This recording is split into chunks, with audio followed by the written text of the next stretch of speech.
Good afternoon, everyone, and welcome to Hudson Institute, and welcome to the latest Ben Franklin Fellowship event. Some of you were with us last night at the Senate, where we had a great networking event with Senate staffers. This is the latest in our series of our JUNTO series of events discussing important international foreign affairs issues. And so we have a phenomenal group of people to speak with us today on artificial intelligence and China. My name is Matt Boyce. I'm a senior fellow here and one of the three founders of Ben Franklin Fellowship. I have the honor to introduce just the moderator, and Greg will do the introduction of all the panelists. But just everyone has their lunches, I hope. Yes? If not, please feel free. And before I do the actual introduction of Greg, I'd also like to just mention that we, in terms of preview of coming attractions, please kind of monitor the website, monitor your emails. We have some happy hours coming up in August and September, and then into the fall and winter. Details to be provided. So that we can develop more connectivity amongst each other and with other like-minded folks in the broader foreign affairs community. So introducing our panel on a totally, and of course this issue is, for those of you who've been tracking this issue, today in fact is also an interesting day because the president is involved in an AI issue this evening. I understand, on winning the AI race, right? Is that what it's called? And so this is actually quite fortuitous and indicates how spot on we are in terms of talking about issues that really matter to the United States. So you will all have presumably read Greg's impressive bio, so I won't go over that in great detail.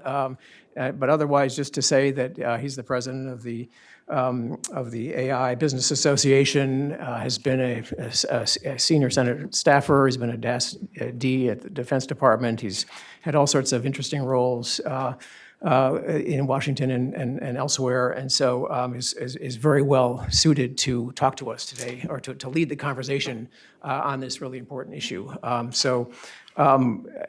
You can read the rest of his impressive bio yourselves, and I won't repeat it here, but just welcome everyone again to Hudson and to another Ben Franklin Fellowship event.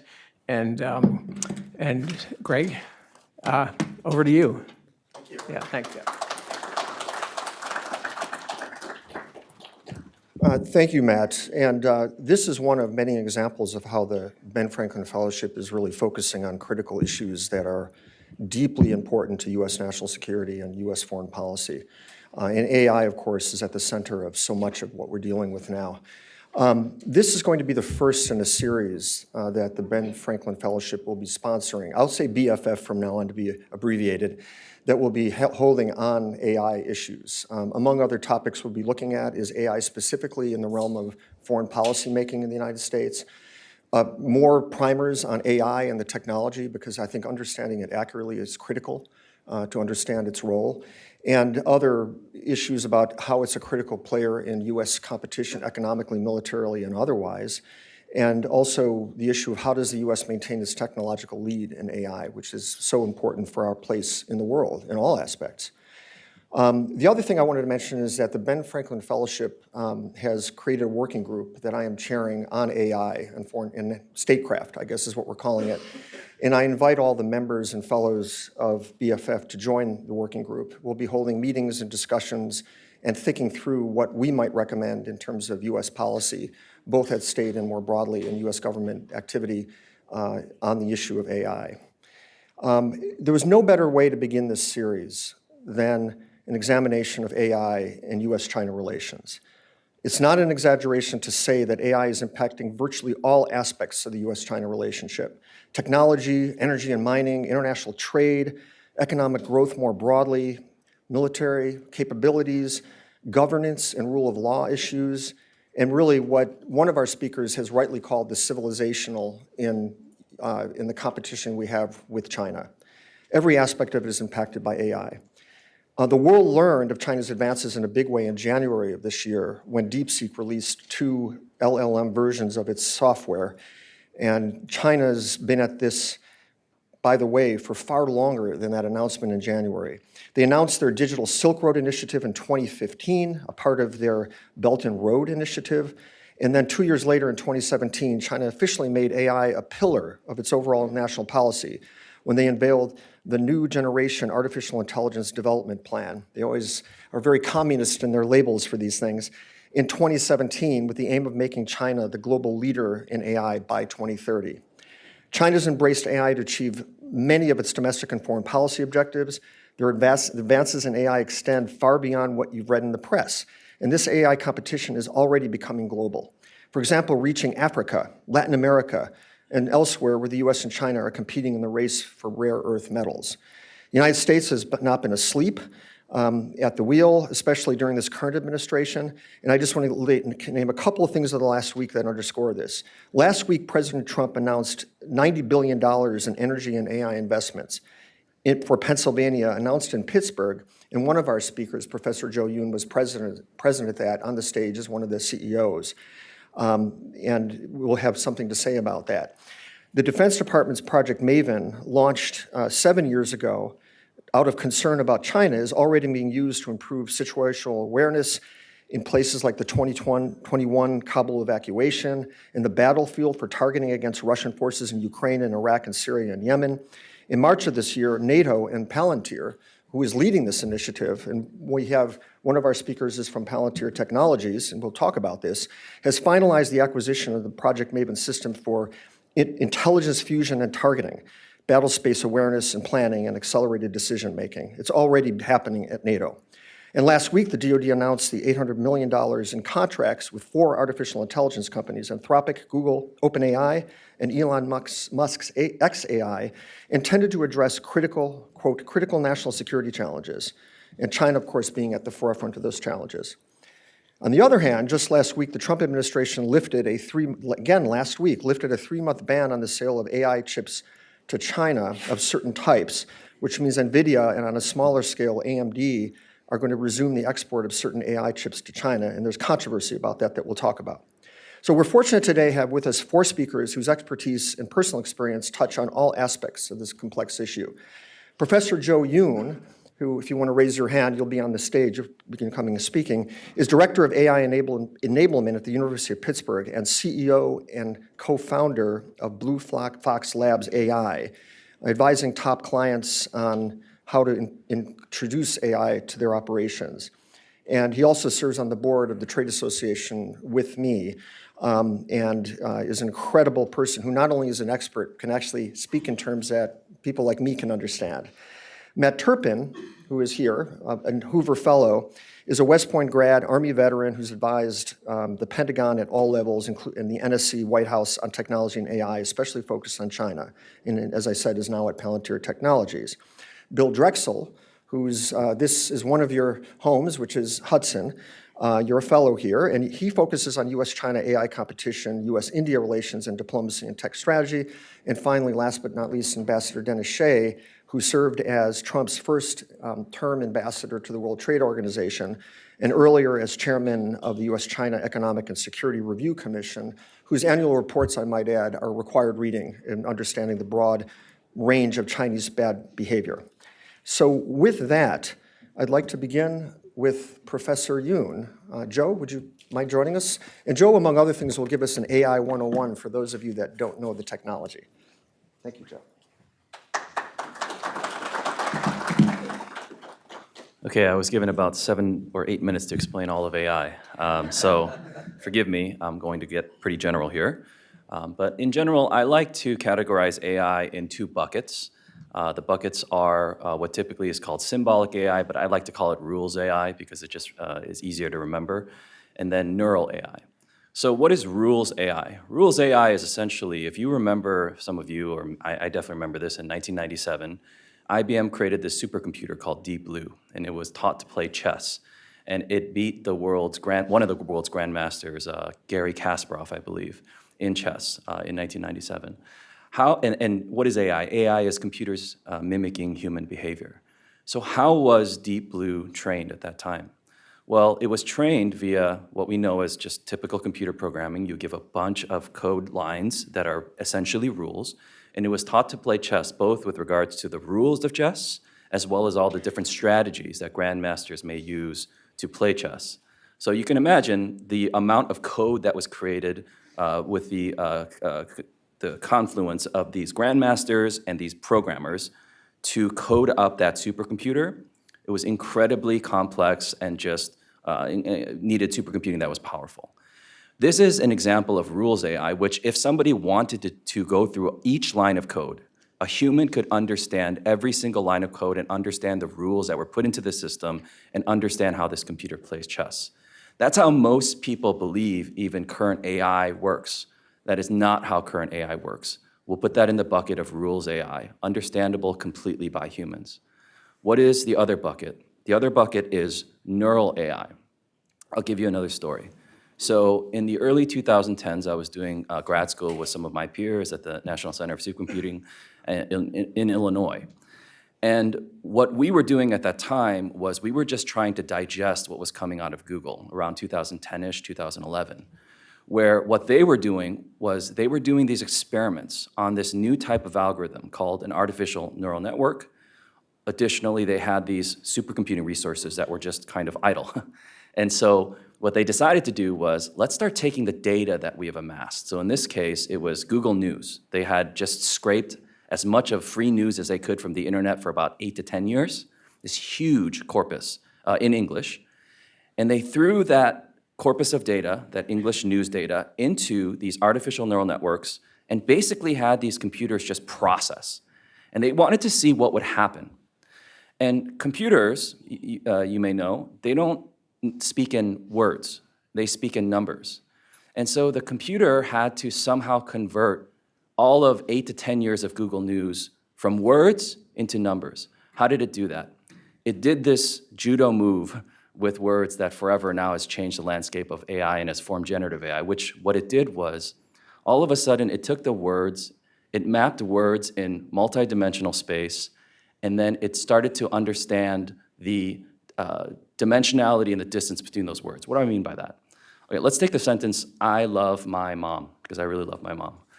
In that sentence, the word I is closer to the word love than the word I is to the word mom, right? This is understandable. Now imagine doing that distancing exercise with every single English word in every sentence that could be constructed in the English language. And then with all of those distances, let's say that you then mapped those words in multidimensional space. Now I'm talking about beyond 3-dimensional, so this is already blowing our minds, that let's say 100 dimensions. And you put those words up there, right? We can't do that, but a computer can do that. And then all of a sudden they realize, well, then the words are now converted into maybe what we learned in grade school as coordinates in this multidimensional space, but in physics that's called vectors. And so we have these vectors, and all of a sudden they realize if words have now been converted to vectors, we can use a form of math that we understand, which is linear algebra. And so using linear algebra, they started to do these incredibly weird arithmetic problems with words. So just to give you an example, they did things like, okay, if you take the vector representation of the word queen and you subtract the vector representation of the word woman, and then you add the vector representation of the word man, what does that equal? Queen minus woman plus man equals what? King. How did we just do that? We don't know. Well, that's exactly what the computer spit out. And what they started to realize was they would do these arithmetic operations, and to this day, nobody understands exactly how this works. But what they realized was maybe what we just figured out was the mathematical underpinning of the English language in its common usage. This is what was called word embeddings, that eventually became a technology called transformers, that eventually became a technology called generative AI. It is essentially this multidimensional kind of spacing of words and then just predicting next word. That's why at the end of the day, some experts call generative AI just a fancy autotype. It really is that. You think it has some conscience, you think it has some kind of soul or whatnot, and maybe some people believe this. It is intense linear algebraic functions that are functioning so well that it feels like these things are human. It's not exactly black box, but it's like gray box, right? Because we just can never, our brains would never be able to understand this unless somehow we merge ourselves with AI in the future, which is a consideration. So if that is called neural AI, and the first type of AI is called rules AI, right? In general, you can bucket most of all AI into those two categorizations. Now, as a side note, why are GPUs so interesting? GPUs were created for gaming, and gaming is very 3D rendering intensive. So it's all about multi-dimensional rendering. Well, it just happens that somehow, because we took words and now images and now videos, right, because you can generate AI with images and videos, that's all multi-dimensional space. GPUs just ended up being a perfect chip to do that kind of processing. But GPUs were not made for this kind of AI, which also opens the door for potentially more efficient architectures with regards to chips that could better serve these things rather than just taking these gaming chips and then forcing it into the structure. One last thing I'll say is, what is agentic AI? Agentic AI is this concept of, can we take neural AI, which could essentially, because of its understanding of the English language or any language at this point, could function as a brain or a quarterback. And then if you had a bunch of various rules AI, where somehow the agentic AI could, from a scalable perspective, maybe one person could run an operations that, today requires thousands of people, but one person could be interacting with this neural AI that is then interacting with these rules AI that then give feedback back to that neural AI, and then there's this loop where things can become more autonomous, your capacity of what you can do as a single human being grows. This is the theoretical concept of agentic AI, is kind of taking the best of both worlds of neural AI and rules AI and putting them together. This is still quite theoretical. There's a lot of flaws and holes in this theory, but this is actively being built out. I've gone 45 seconds over, so my apologies, but thank you so much. Hopefully that was a good intro, a bit of an intro to AI. Thank you.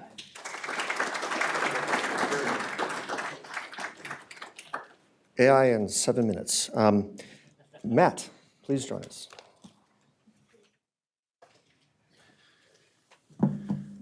Well, Greg, thank you so much for inviting me. Really appreciate it. I'm Matt Turpin. I was speaking today sort of my personal capacity as I've kind of dealt with this across government in the private sector, and then also as sort of a researcher looking at this. So, the discussion today is obviously a very timely event.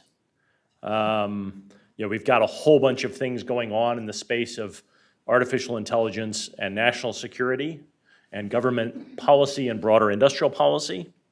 But of course, it didn't start last week or last year or even 3 years ago, right? This dates back, and I think it's important to do a little bit of sort of understanding of what that looks like as we think through this. I first got to get involved in this space a little over a decade ago as I was working for Deputy Secretary of Defense Bob Work in the Pentagon, as he was working on essentially sort of what are the things around defense innovation and what is the new advantage that the United States would have to seek to go after to be able to provide us sort of a qualitative military advantage to offset the geographic and quantitative advantages that rivals like the PRC had against us, right? Obviously, where we kind of see most of our conflicts taking place are the places that we're going to run up against Beijing. That's going to be largely in the Western Pacific. So they have a geographic advantage there.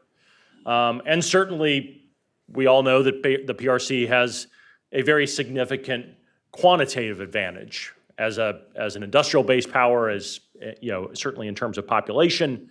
And so the United States continuing to rely on qualitative advantage, technological advantages to be able to be offsets against what our adversaries put out into the world, right? This is a sort of a logic that the United States has pursued for decades.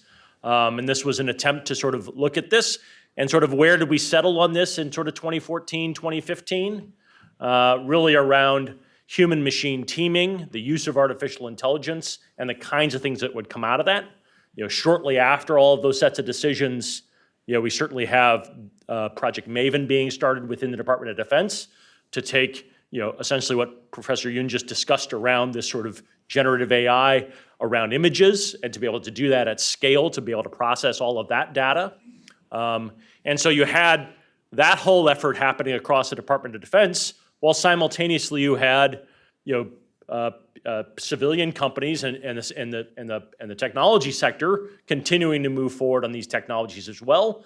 And I think what we see now is a ripening of that technology, so that you can now perceive that there are real national security and military advantages that can be derived from this and can be put into practice. And I think we are seeing those things take place, on the battlefield for real in places like Ukraine, across the Middle East, and we're starting to see, the U.S. field those things across the Western Pacific, right? And so it's sort of a ripe technology that is now being fielded.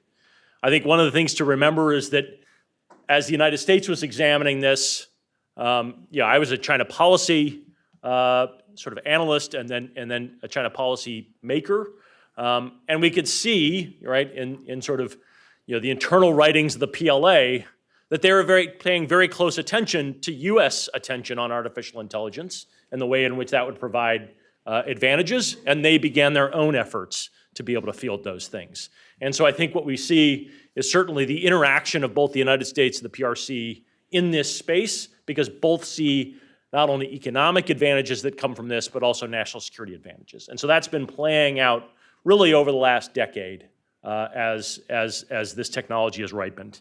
The last thing I'd sort of stay on this sort of broad level thing about why AI now is that it's one of a number of emerging technologies, but one that I think is of what we've sort of seen is sort of technologically the most ripe. So when you look at what are the kind of advantages that come out of biotech and around quantum information science, we just have not seen the state of the art catch up to where we are around artificial intelligence. And I think this has a lot to do with exactly what Professor Yun pointed out, is this nexus between an understanding of the science and the research that's going in, and then the actual hardware that's available to run those things, right?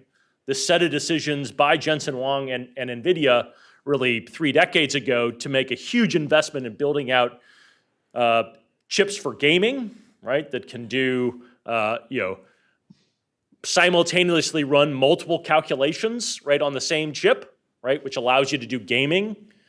That is the sort of perfect fit for artificial intelligence. And obviously, that wasn't known necessarily 3 decades ago, but this is the serendipity of technology, is that things you develop can be useful in other areas. And so that's, I think, what we're seeing is this nexus. And so where I'd end is sort of where the competition is sort of laying out.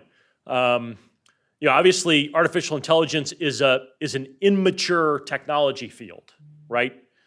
And I mean that, and I like counter that, or I put that in contrast with, say, a semiconductor industry, which is a very mature industry sector. Immature meaning that everyone is starting out from a relatively same starting point, right? Much of the information is known sort of, much of it is in sort of public research, and therefore people can start and make advances and leapfrog easier than they can in a much more mature industry sector, where a set of process technologies and decades of sort of building on top of breakthroughs makes it much more difficult to leapfrog over someone. And so I think it's important to kind of keep in mind, like, what are the 4 aspects of the artificial and technology field that we can compete on with the PRC? One is access to data, right? And I think we can all probably think to ourselves that the United States doesn't necessarily have an advantage in access to data, right? Certainly our friends in Beijing have just as much, if not more, access to data than we would have, right? Another subset of that is access to talent, right? The talent to be able to sort of figure out how to take the engineering and the science, put it together into into something new. And I think it's pretty clear that the PRC, has access to just as much talent in the AI field as the United States does. Some breakdown is that, essentially, the United States is sort of tied 50-50 with the PRC with access to talent. The next one is access to algorithms, the mathematical equations that would be used to be able to do these things. And in many ways, those things are evenly spread as well. And once you make a breakthrough in one algorithm, keeping a math equation secret is a much more difficult thing. There isn't necessarily any sort of huge technological or a moat around it. But the last one is the chips, the hardware that you're running off of, right? Which I think is incredibly important to keep in mind, is that while you have this immature industry growing, it's fundamentally growing on top of a hardware that the United States has a massive advantage in, right? The design, and when you put in Taiwan, the production of advanced semiconductors is an absolute advantage by the United States, and Beijing has poured tens, if not hundreds of billions into trying to catch up, and it is extremely difficult for them to do so. And so that becomes, when you look at those four sort of subsets of the competition over artificial intelligence, data, talent, algorithms, tough to compete on, right? There's no natural advantage the United States has. Access to the hardware you're running on, the United States has enormous advantages on. And that's, I think, where we see it playing out, and why the decisions last week around NVIDIA, and why these decisions around how chips are divvied out, it might have something to do with the reason why NVIDIA is now worth $4 trillion, is that there is a real understanding that this is sort of the secret sauce of how it gets built, and why it becomes such an important aspect of the rivalry. And so maybe I'll leave it there, because we'll have plenty to discuss up on stage.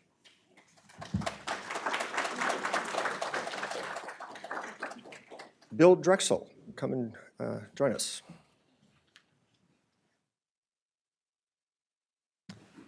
It's a pleasure to be here with you. Thanks for having me. Although I also do work here, so glad to be on this panel anyway. My name is Bill Drexel, and I want to start a little autobiographically because it's relevant here about how I got into AI, which is basically that I was, in 2018, a grad school student traveling through China, and I went all the way to the farthest western province, which is Xinjiang, home of the Uyghur ethnic minority. And this was just at the time that a lot of the news about the largest internment of an ethnic or religious minority since the Second World War was kind of hitting, which it turns out is something of a genocide against this Uyghur minority, with a kind of system of re-education camps across Xinjiang and later on beyond Xinjiang, but for the kind of forced assimilation, re-education of these Uyghurs. What was fascinating to me at that time was getting to a city called Kashgar, which is historically the cultural capital of the Uyghurs. It would be a UNESCO, or it would have been a UNESCO World Heritage Site if China didn't have so much influence in the UN. But starting around 2008, the CCP razed the city almost entirely and began to build it from the ground up as a totalitarian smart city. So whereas before the city kind of radiated out from mosques that structured community life, now the houses of the city were placed around grids around security checkpoint locations. And those grids had hardwired within them these technological tools, increasingly powered by AI, of facial recognition, voice recognition, gait recognition, a lot of kind of sensors to pick up on things like your electricity usage, who you're associating with, who you're meeting with in person, who you're meeting with online. And they would crunch these numbers. They even had, they developed, I guess you'd call them Uyghur facial recognition alarms. So phenotype-based facial recognition cameras that could sound an alarm to local authorities if a Uyghur was spotted based on facial structure. And it was one of the most harrowing experiences of my life. to be clear, I had been studying Chinese state surveillance for the whole year, and there's a lot of it, as we all know. What's different with Kashgar was that even when you were alone, you were not alone. You know, the buildings were watching you, the streets were watching you, your phone was watching you, and you could be designated, you could be assigned a pre-criminal label that was grounds enough to be taken to a re-education camp. That's really when I kind of started to understand the power of AI, and this was before the kind of ChatGPT revolution. And I began to understand that the significance of this technology really is, as was mentioned before, civilizational. And the Chinese see it as such. So Chinese historical consciousness is very fixated on what they call the century of humiliation, where they see Western powers as having basically illegitimately ousted China from its historical preeminence at the center of the world. And they see this largely as a function of having missed the Industrial Revolution. So what's the solution to that? The solution to that is to not miss the next major technological revolution, which they see as AI. And before we kind of started talking about AI, even as far back as when we used to talk about these kind of major data crunching algorithms as big data, even at that time they saw big data as a solution to some of the historical problems of communism, which were somewhat information-based. So they've been really fixated on this kind of stream of technological enhancement for their vision of governance, for their vision of society, for their vision of kind of social morality writ large for many years. And they've, I think, correctly identified that this kind of set of technologies that we label as AI is the key to the next industrial revolution scale development in human history, and could be the key to the next phase of their authoritarian rule. So when we talk about what are the stakes of the US-China AI competition, I like to think of it in three ways. One I already referenced, which is you can think of it in terms of a civilizational propellant. So think of the Industrial Revolution pushing the United Kingdom particularly way ahead of other nations, creating an offset that spread British institutions and culture globally from a position of dominance. That's one model. A second model you might think of is what I call platform dominance or protocol dominance. So you might think of how our American software companies, particularly Microsoft and Apple, have basically created operating systems and kind of phone media systems that mostly dominate the world. And as a result, they're able to set the norms and the standards for how these tools are used. There are caveats, which is that countries like China are able to have basically been successful in getting away with a lot in twisting the arms of these companies to adapt what would otherwise be kind of, let's say, more liberal, in the classical sense, more liberal technologies to a more authoritarian context. But the kind of guiding premises of the tools as they were initially founded were consonant with American values. And the third kind of model you might think of, which I think is of particular relevance to this room and to the work of the Ben Franklin Fellowship here, sorry, I was not sure if foundation or fellowship, is emergent properties, emergent trends between the interactions of AI superpowers. So if you think back to the nuclear weapon revolution, initially, a lot of the thought around that revolution was that whatever nation masters nuclear weapons might have something like that British Industrial Revolution offset. But it didn't exactly turn out that way. Our advantage in nuclear weapons was basically rather short-lived. The Soviets got them pretty quickly, and ultimately the nuclear order we might speak of ended up kind of serendipitously solidifying around the interactions between the United States and the Soviet Union to create dialectically a nuclear order that basically assigned the nuclear haves and have-nots and the costs and difficulties of developing nuclear weapons, et cetera.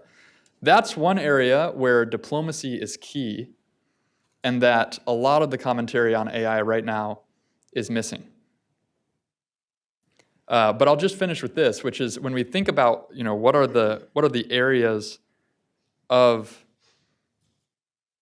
our kind of human existence that AI is going to impact that are inflected by this US-China competition, it's hard to understate how wide-ranging those areas are. AI touches everything. China has a very specific idea of what it wants from techno-authoritarianism, and it's got a multi-billion-dollar ecosystem that it is pouring every year into building that model and exporting it. So just a quick fact that I like to share is some of the same companies that create the facial recognition cameras in Xinjiang that are used to force Uyghur women to not wear hijabs have been exported to Iran to be used by the regime there to force women to wear hijabs. So they are authoritarian neutral. They can support whatever kind of authoritarianism you like, but they are effective, is the worry. But it's not just governance. AI has the potential to upend bioethics. And China has been very explicit that they would like to use AI in the service of, quote, blowing up Western bioethical norms. You can think like designer babies, gene editing, et cetera, hardwiring into our genetic fabric inequalities. And you might also think of autonomous weapons. So a world in which China creates weapons that flout what little guardrails we have to keep war from complete barbarism, right? And we've already seen that China has been pushing out videos of AI-powered robots on the streets helping police officers. In China, they lean into dystopian aesthetics. It doesn't bother them. If you saw these videos transposed in the United States, we'd have a field day. But that's just to say, it touches everything. Massive implications for how we treat this. Thank you.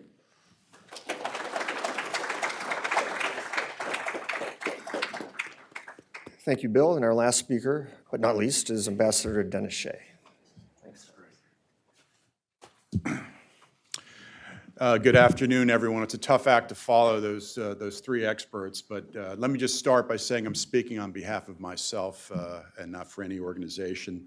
And I want to thank, can I say BFF and the Hudson Institute for the opportunity to be here with you today. You know, I grew up during the Cold War, and I was kind of a studious kid, and I would follow, very, very much interested in the US-Soviet relations. And I have to admit, I would occasionally snicker when I heard about these 5-year plans that the Soviet Union was putting out.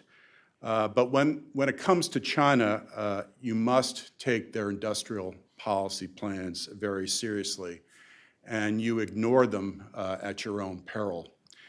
So I'm just going to take like a minute to go down memory lane over the past 20 years because, you know, there's been just a series of industrial policy plans that the leadership in China puts out, and people in China at the central government, but also the provincial and local governments take these policy directions very seriously. So you've had the medium and long-term plan for the development of science and technology, 2006 to 2020, and that aimed to promote indigenous innovation and reduce reliance on foreign technology.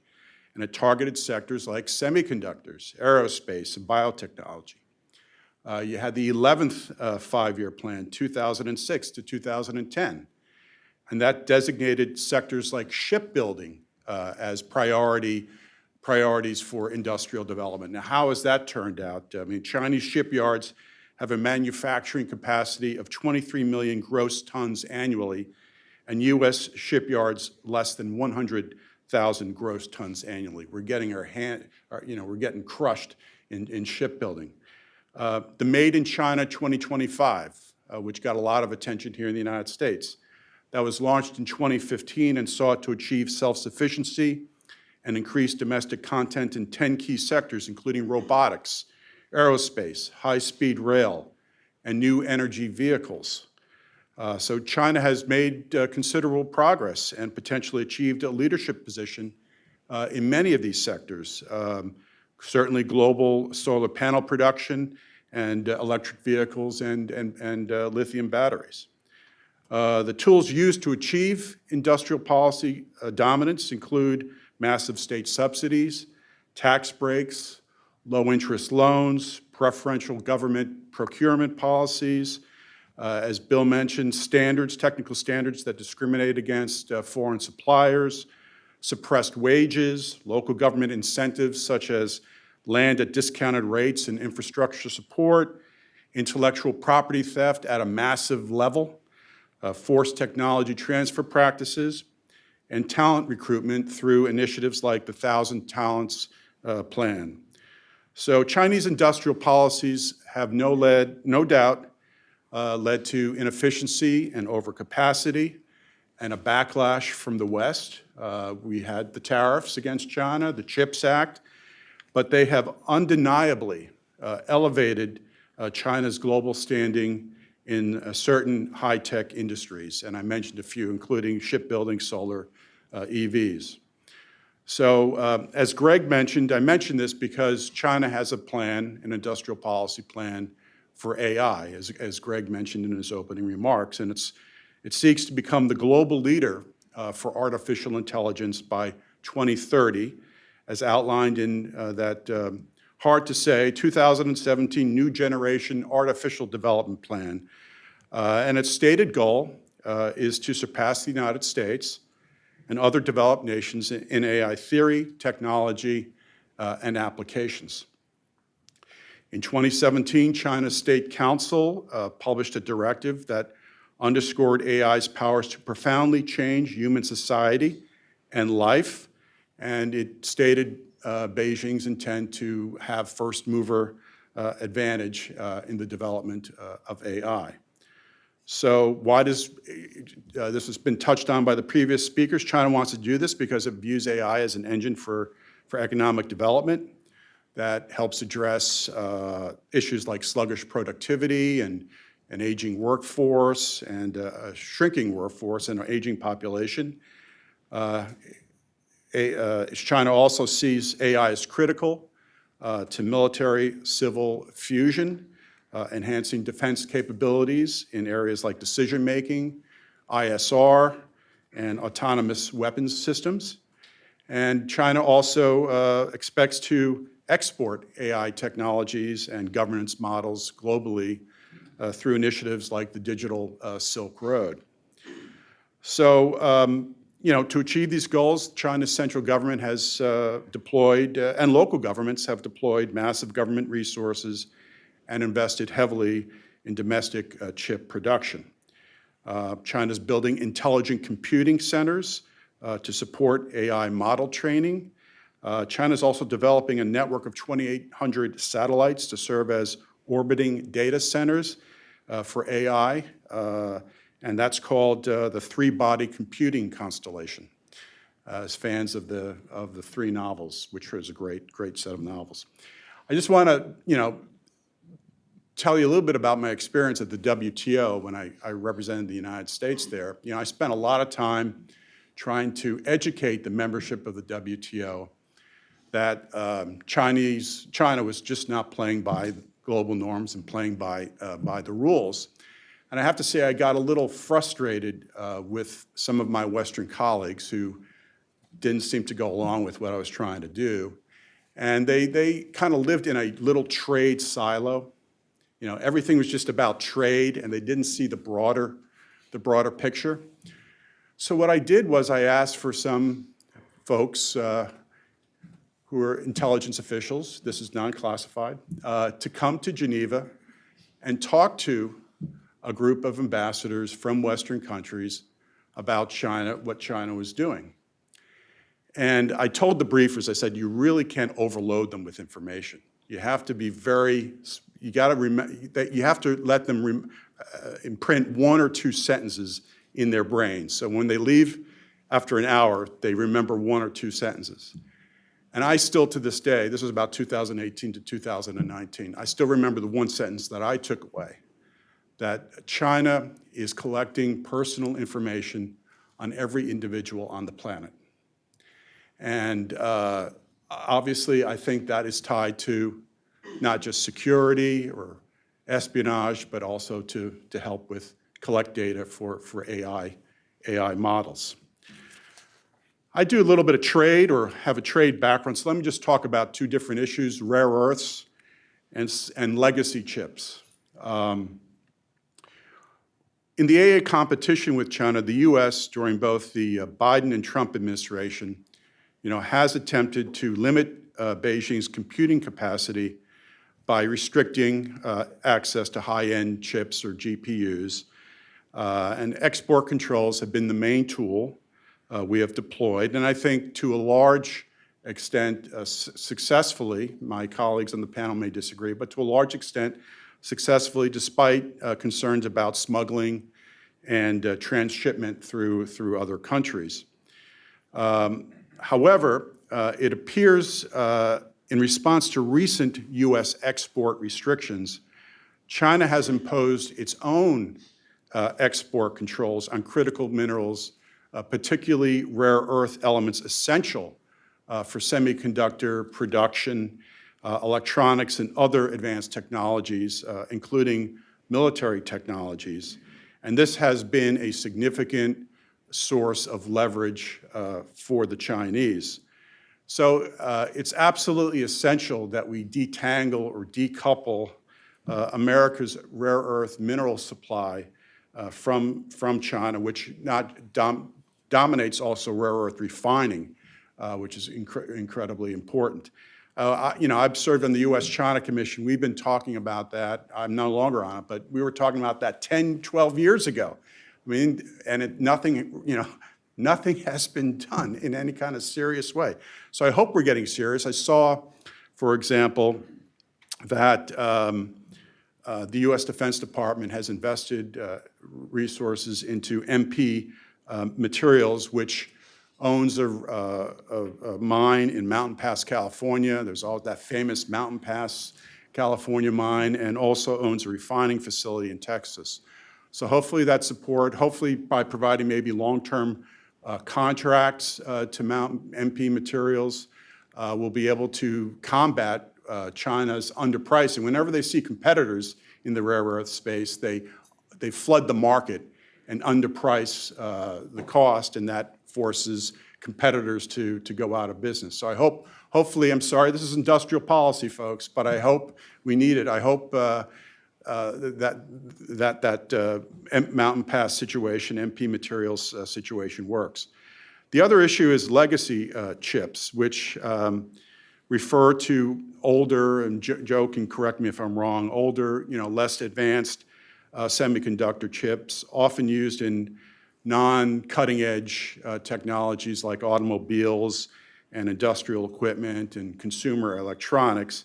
And they constitute a substantial portion of semiconductor demand. And China is trying to dominate the global market for legacy chips by capturing market share using the same playbook it is used in steel and aluminum and other industries. Just excess demand, dumping excess demand on global markets and underpricing competitors. So capturing market share for legacy chips was a specific goal of Made in China 2020-25, and tens of billions of dollars of Chinese government support has been devoted to this effort. And of course, over time, expanded production of legacy semiconductors in China will likely displace U.S. industries and potentially eliminate U.S. jobs. So it's also serves as a source of leverage if we impose export controls on more advanced chips. China can use their advantage on the legacy chip side as a counteracting tool. So we really need to get a handle on this. I know the Commerce Department has undertaken a Section 232 national security investigation into semiconductors. It's not just focused on legacy chips, but legacy chips is part of that, as well as more advanced semiconducting chips and equipment. So I just want to close. I thought Bill's comments about the techno-totalitarianism of China in Xinjiang and elsewhere, it's not just Xinjiang, it's elsewhere, makes it incredibly clear to me that we just cannot lose this competition. A world in which China is the AI leader is going to be a very frightening world. So I'm glad so many people are here to get a better understanding of this topic, and hopefully we'll be able to turn the ship around. I think we're doing okay, but we could do a lot better in the United States. So thank you very much.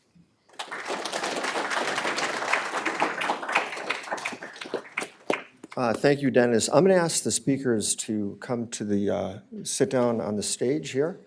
And what we're going to be doing now is having a discussion among us of some of the issues and a couple that we should be talking about but couldn't fit in this brief period that everyone had to speak. And then following that, we're going to have a Q&A where we invite the audience to ask questions. Someone will have a microphone at that point and pass it on. And when you do ask questions, be sure to wait for the microphone. Thank you. Well, I'm going to begin by asking first, Joe, from your perspective, not having access to classified information, but there's a lot out there in the public domain. Who's ahead in this race technologically, US or China? What is your sense of where that competition is, and what is the nature of that competition?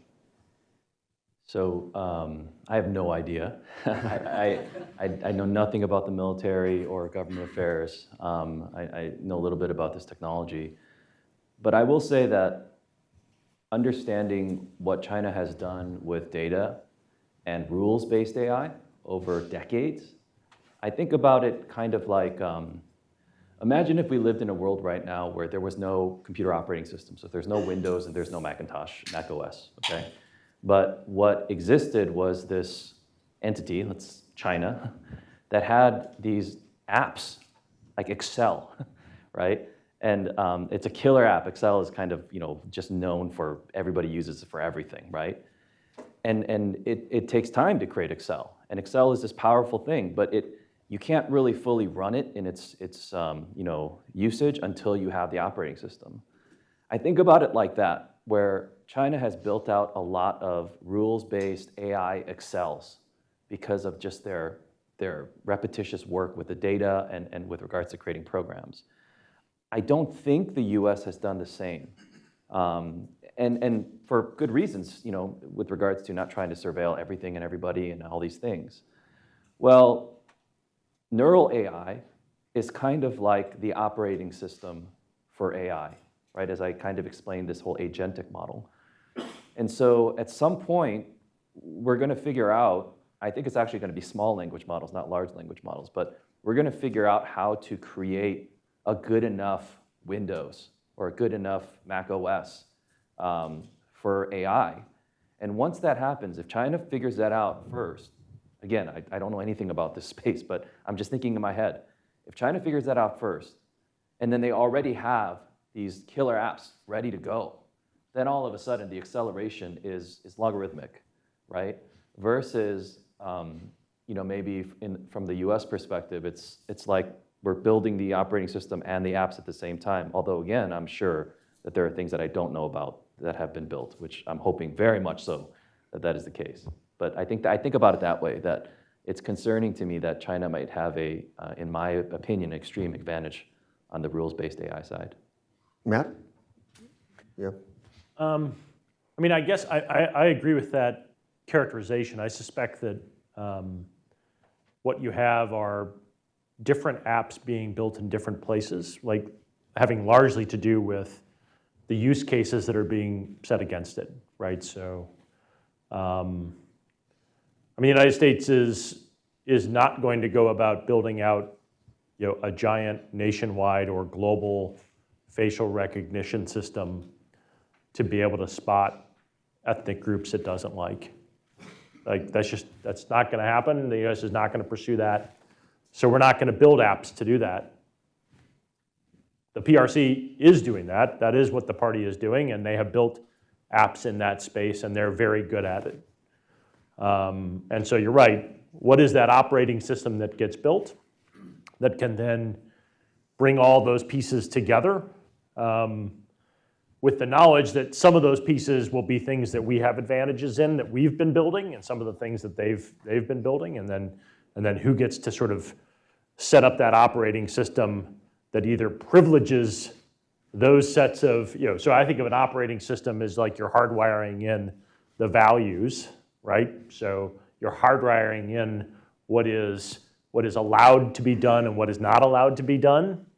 And whoever builds that is going to hardwire in their values. And we're going to find ourselves in a very different sort of world.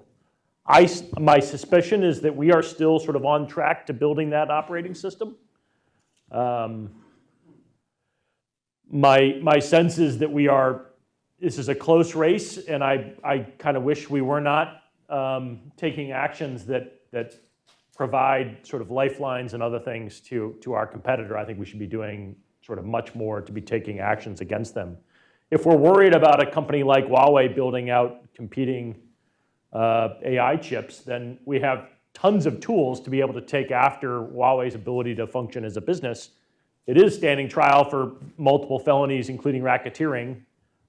We should be taking a lot more actions against them instead of saying, well, they're really bad, we're just going to compete with them in the commercial space. We have a lot of things we could be doing in this space, and we could be doing a lot more, and we've chosen not to do those things. And by the way, this raises the announcement of just days ago about the NVIDIA chips being allowed to be exported of a certain kind. And maybe, Dennis, you could talk more about export controls and the technology theft and so on of China, and what are the levers that the U.S. could be using in that battle that are not being used? Well, I mean, export control, as Matt said, we seem to be even with China on, correct me if I'm wrong, algorithms, data, and talent. Yep. And where we're ahead is hardware. Yep. And so it seems to me that if we're ahead in hardware, you're talking about chips, advanced chips, we should maintain that advantage. There was a recent decision to allow H20, NVIDIA to sell its H20 chips in China. I go back and forth. I've heard both arguments. Don't really have an informed view on that. But I think export controls over time have worked to slow down Chinese development. There is the problem of transshipment and smuggling advanced chips into China, which is very difficult to police. But I generally think strong export control enforcement is an important tool to keep the advantage. Right, and if I might pivot on that, people have compared this to the development of nuclear technology, including nuclear weapons. And the Manhattan Project, for people that know the history, was a very intensive, massively funded operation that involved huge technological innovation. But of course, its big chokehold was uranium enrichment and plutonium mining, getting all of that to be able to build weapons. And this technology, of course, is a much looser thing that's more easy to ship around and send out. In other words, you could have kept the nuclear genie in the bottle for decades, but this technology cannot be kept in the bottle. And I guess the question then is, because people analogize to a Manhattan Project, is what the Trump administration has already announced and what seems to be coming down the pike enough in terms of energizing what we need to be doing in AI to compete with the Chinese? And maybe we'll start, Bill, with you on that. It's a very hard question, in part because it's not. We talk about an AI race, but the destination is very unclear, and it's more like we're in several races. There's a race in large language models like ChatGPT, which is what's gotten the lion's share of attention. But there's also a race in coming up with really effective drone swarming techniques, which is related but distinct. There's a race for hypersonic modeling. There's a race for and actually one of the key races is not who is getting first to the innovation, but who's able to push out those innovations to practical applications widely in the economy first. And a lot of people, and to this administration's credit, have recognized that the second race, not towards innovation but towards diffusion, may actually be the more consequential race. Historically, it's often been the more consequential race. I'll say a couple things. One thing is that there are a lot of folks in the US, especially at our leading labs, who have a very specific goal that they're racing to, which is artificial general intelligence or artificial superintelligence, which it seems like a lot of the upper echelon of the Chinese leadership is not so convinced is even possible, or at least under the current paradigm. So we're also racing towards different things at different points. To the question of, are we winning those races, or are we doing the right steps to win those races, certainly where we disagree about what the goal is, then yes. But are we winning the race towards diffusion? I think that's the real question, and that's very hard, especially internationally, when they want to push things out at a much lower cost point and have been developing a digital Silk Road ecosystem that's kind of predicated on working with emerging markets at a very low cost point to create sticky systems connected to China. One, of course, given the secretiveness of Chinese approaches to everything, I think this also falls into the category of Donald Rumsfeld's known unknowns, which is a part of the challenge.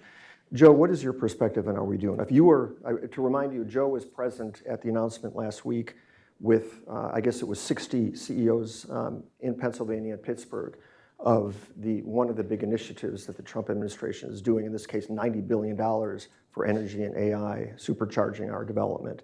Are we doing enough? Is it the right approach from your perspective? Yeah, again, I think because I have so much that I don't know as to what's going on, it's hard for me to say, but I completely agree with Bill.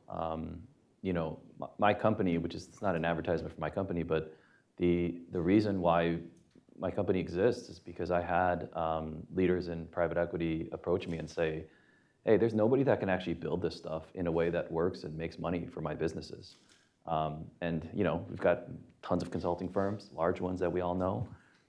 But this is a technology that people haven't figured out how to actually build the architectures together in a way. Palantir is kind of one of the few, right? In a way that does something that you want it to do, that is, you know, predictable and that can build revenue. And so I think Bill's exactly right. That aspect of it, obviously Anduril's doing this, but there's too few where putting these pieces together, these Lego, I call them AI Lego blocks. And just as a note, so recently at the University of Pittsburgh, I helped to create a partnership with Amazon to create an AI Cloud Innovation Center at the University of Pittsburgh. Why the University of Pittsburgh? I mean, I think we're special, but we're not really that special, right? But it's because, again, we're telling Amazon, we're focused on not how to create a better large language model. We're focused on how do you take these Lego blocks, put them together into a system that works and that executes something, right? And I think we need to be much more focused on that if we're not focused on that with regards to AI. Right. Yeah, I think it's important to distinguish. We have a general purpose technology in artificial intelligence, right? And I think, you know, some of our analogies then fail us, right? I take the points about a Manhattan Project and nuclear weapons, but of course, the development of nuclear weapons is not a general purpose technology. It's a very specific thing, right? And what the challenge is in terms of thinking about artificial intelligence as this race is that it's this general purpose technology. It's going to be used in a variety of ways, in ways that we haven't even imagined how we would use it yet, right? People have not yet invented the businesses to do this yet.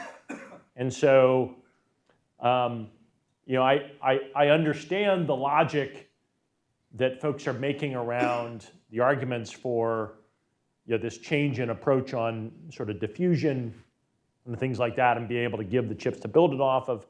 And obviously, NVIDIA is both a hardware company and a software company, right? It's the software that runs those chips. Yeah. But it would seem to me that the actual secret sauce and the things that are actually going to come out and be very valuable is who's going to build those operating systems on top of it. It's going to be the AI companies, not the chip companies, that is going to be the thing that is competitive, right? And so that's just a different way to think about this. And I think it's, in many ways, we're all sort of grasping around for, like, how do we analogize this? What are the ways in which we think of this as this matches something we've done in the past, or this is something that's completely different? And I think in many ways we should think of this in a very different way than other technologies we've dealt with. And the US has, I think fundamentally, it's software that's going to be the real secret sauce in this. And I want to be very clear, I think the United States has a huge advantage in software over the PRC, right? We have a massive advantage in that, and we should be building on that and understanding that the rest of the world will demand the capabilities that we can build, and we don't necessarily need to hand all of those things over to gain slightly more market share in the short term. Thank you, Matt. We have two more topics I want to bring up before we open it up to the audience. The first one is probably the most likely place where the US and China will be actually at war, in combat, which is Taiwan. Taiwan, again, AI is everywhere. Taiwan is a central player because of its chip manufacturing capability, which is dominant in the world. A Chinese invasion of Taiwan would impact that. Just maybe a month or two ago at the AI Plus Expo in Washington, one of the leaders in the Taiwanese security world gave a talk about how they're looking at AI to improve their military capabilities, which are inadequate and frankly unfocused in ways that has been a problem for the United States for decades. And so I'm going to first ask Dennis to talk about Taiwan and the centrality of that in US-China relations, and maybe from your perspective, how are we doing with this issue vis-a-vis China? Well, I think I'm very concerned about Taiwan. This is not just about AI, but just about Taiwan generally and about Chinese ambitions to take Taiwan. I mean, Admiral Puparo, who head of Pacific Command, recently said that the Chinese are not just engaging in exercises, they're engaging in rehearsals. I am, regardless of AI, if the Chinese take Taiwan, they get TSMC and all the chip manufacturing capacity that's located in Taiwan. But it's much more important than AI and chips. I think it would just, if China were to take Taiwan and we responded and did not succeed in our response or just failed to respond, I think it would change the whole global picture. Japan would have to make some decisions. Korea would have to make some decisions. We need to rebuild deterrence vis-a-vis China and Taiwan. And I don't think we're doing it fast enough. Well, and it was maybe a month ago or so, I forget exactly when the Chinese, much ballyhoo, announced some absurdly high number of drones that they're going to be developing to swarm Taiwan. Now, it was a fanciful number. Was it 1 million? It was some absurd number, but they are actually, as you said, Dennis, serious about these things. And using AI to control these drones, raises certain kinds of challenges for us and, of course, for Taiwan in defending themselves from a military strike, and a disabling cordon around the island, which is probably the more likely scenario. Does anyone else want to comment on Taiwan? The last topic I wanted to talk is a big one, but hopefully we'll find an efficient way of talking about it. And this is getting back to what Bill has called the civilizational. And when those of us that have dealt a lot with AI in the West, strictly, and not in terms of this competition, recognize that AI poses a whole series of challenges, issues of job loss, issues of data privacy, issues of intellectual property protection, the idea that the government is collecting mass data just by the sheer fact of AI systems that collect data. As I mentioned, privacy.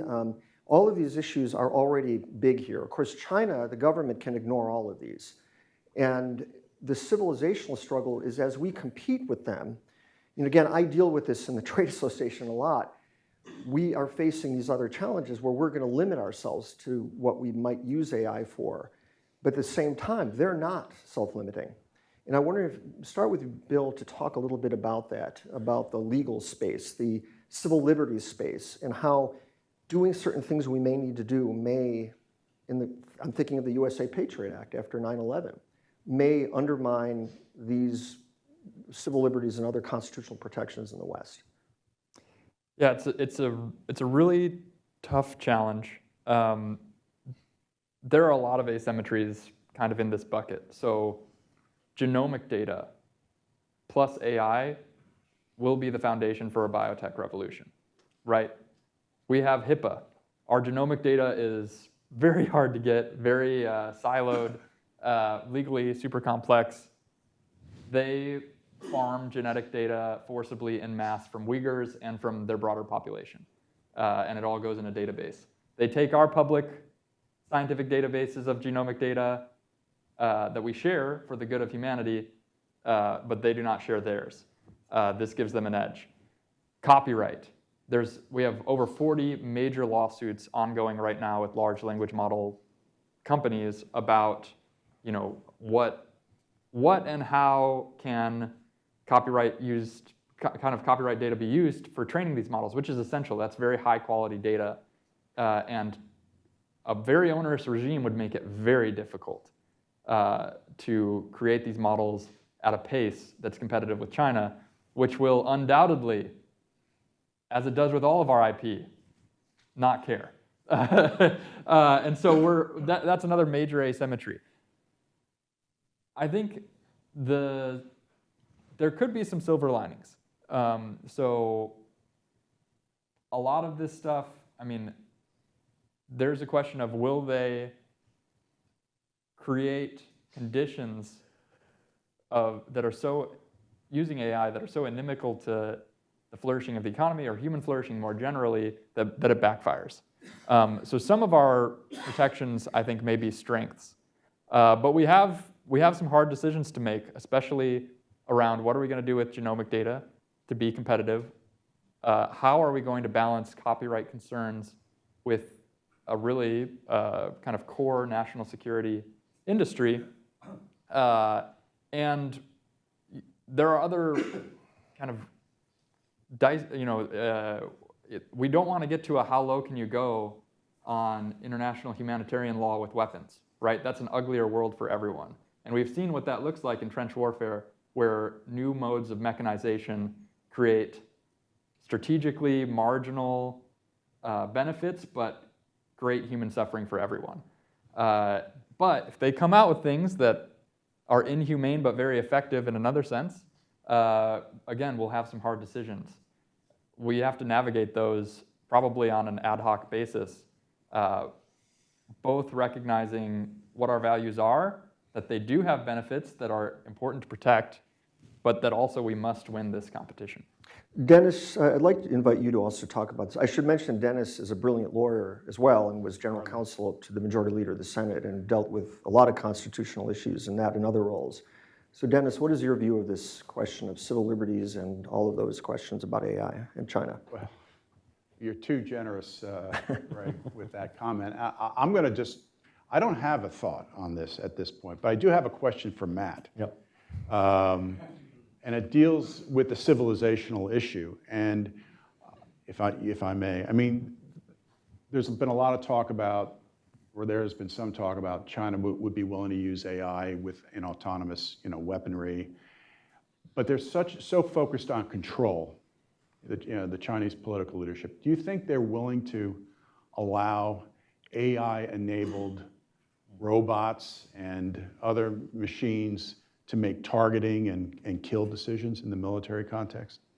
Because they're so focused on control and self-preservation.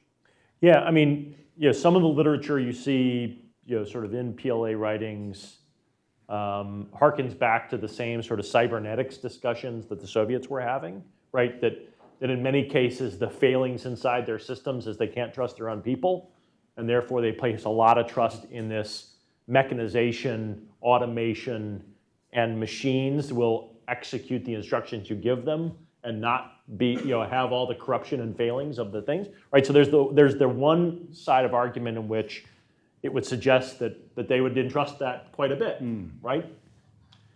But there's also the deep paranoia and the not knowing of what it is, and the fact that, yes, 50% of the AI talent is Chinese, but 50% of the world's AI talent is also in the United States, and the United States has huge pieces in this, and a deep, deep, deep suspicion that the United States has infiltrated a number of these systems to sabotage them and make them less effective, right? So these are these competing, and again, it suggests that it isn't all that different than the challenges that we face in these things, is that you've got this, again, general purpose technology that is disrupting the way you do things now and is forcing you to re-examine many of the basic ways in which you go about the sort of day-to-day running of your business. Whether it's the military figuring out how do they do targeting and what do they automate, to how does a business make decisions about its supply chain and all the other things. I mean, we've seen some pretty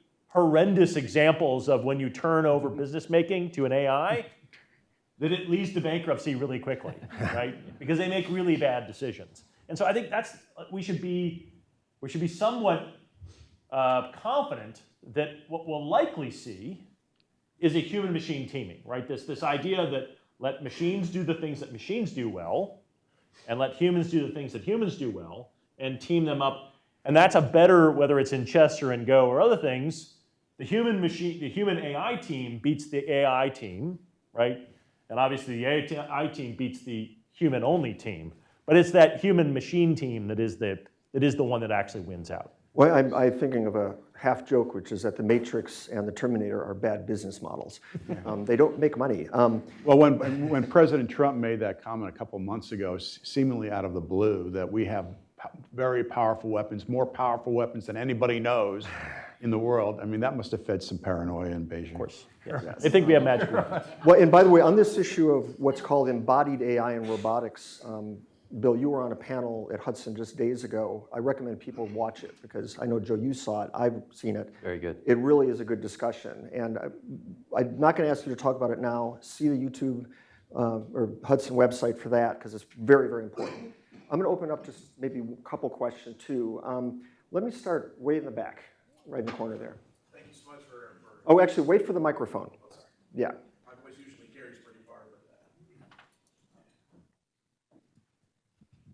thank you so much for joining us today. It's a pleasure to have you here and to hear your thoughts on these things. I have about 1,000 questions, but I'll try to limit it to just one. For the ambassador and for anybody else who'd like to participate, it seems to me that we've been dancing around the issue of China and its weaponization of trade. Trade as a tool of war for their foreign policy efforts. And one place that's always struck me as someplace we should be looking at is the world WTO. We've thought we would be nice, bring them in, and they would adhere to the norms. They clearly are not. They're trying to rewrite them in their own image. So I guess that brings a question of how does the United States and our allies, faced with the growing threat of AI in the international trade space, how do they restrict and combat China's ascendancy in WTO negotiations and other things? Isn't it time to perhaps strip them of that developing nation status that they've clung to for so long and really try to put them on a level playing field with everybody else, if that's... Well, I tried to do that, tried to strip them of the developing country status. We put forward a proposal before the WTO. I had that said that if you meet certain categories, 4 categories of development, then you cannot call yourself a developing country and be entitled as of right to special and differential treatment under WTO rules. And that went over like a thud. I think I got Japan and Brazil to support that, both begrudgingly, but they came around and supported it. But the rest of the EU, forget about it. I'm a New Yorker, so I say forget about it. The only way to deal with China is to exact costs. You're not going to solve the China trade imbalance or China's weaponization of trade at the WTO. It's just not going to work. We brought about 24, 25 cases through the dispute settlement system. We won every one that reached the conclusion, and it didn't move the needle. The only way to change behavior is to exact costs, and hopefully we can be able to exact costs together with other countries. I remember suggesting sort of offhandedly at a social event with my European and Australian and a few other Western countries, hey, why don't we do all these tariffs against China together? And they thought I was just, that was just a road not traveled. They thought I had three heads. Not WTO compliant. Not WTO compliant. So I think people are realizing the WTO is just completely incapable of restraining the state-led economic model of China.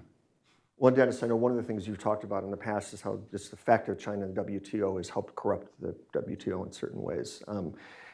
Next question. Why don't I start right there? Right, you with the glasses. Yeah. Right behind you. Wait for the microphone. Other way. Right over here.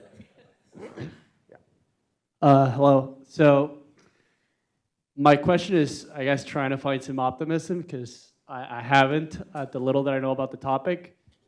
I think I can mention the AI talent gap. Yes, it's 50-50, but China has like jumped really quickly into becoming a peer competitor in that sphere. Since 2020, it has been the top new major in China. The top major in the US is still business. But more importantly, we could talk about everything except compute. I think the nature question is one that really preoccupies me, and I wanted to get you guys' opinion. Henry Kissinger, one of the last articles he wrote in Life was about this, where he talks about how, the printing press was kind of like a vehicle toward democratization. Like it was a technology that helped us. AI is quite the opposite. How should the US government think about this? What are the options we have? Should we become a little more like China?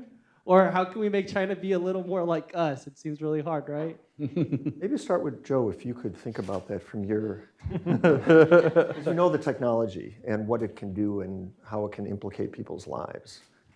Yeah, I mean, I guess the only thing I can say is when we were in grad school, and I think it was around 2018, I could have my year wrong there, but it was when we first saw the first demonstrations of, well, it wasn't called generative AI back then, it was just transformers coding. So writing a computer program. And we really thought, I mean, we're computer scientists, we thought somebody was just behind there coding, right? Like Wizard of Oz. And then we realized, wait, this thing is self-coding.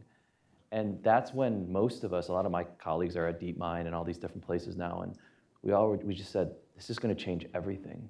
Because especially as CS people, we understand how much of the world runs via computational programming. Right? There's very little in the world that runs without computing, right? And so in that sense, we realized this is going to change everything, and this is going to change not just business or military or all these things. It's going to change reality. And what does that mean? No idea. But I just wanted to throw that out there that I don't think that most people realize how much AI is just fundamentally going to change our reality as we know it. And I think that's a big deal. If someone wants to, Yeah, I'd love to add on to that really quickly, which is there are a lot of unknown unknowns where the technology is going. But another thing to consider is we thought the internet was going to be this vehicle for democratization everywhere, and then the CCP flipped it on its head. I think we see AI as a authoritarian, friendly technology intrinsically to our peril. I think it's a failure of imagination. The difference is they have a political economy that's prioritized this as a key to next generation authoritarian rule, whereas we've been mostly addressing it reactively, right? A company comes up with a capability and we say, okay, we're going to litigate through the courts whether or not you can use this in this way or that way. It'd be another thing if we try to look more proactively.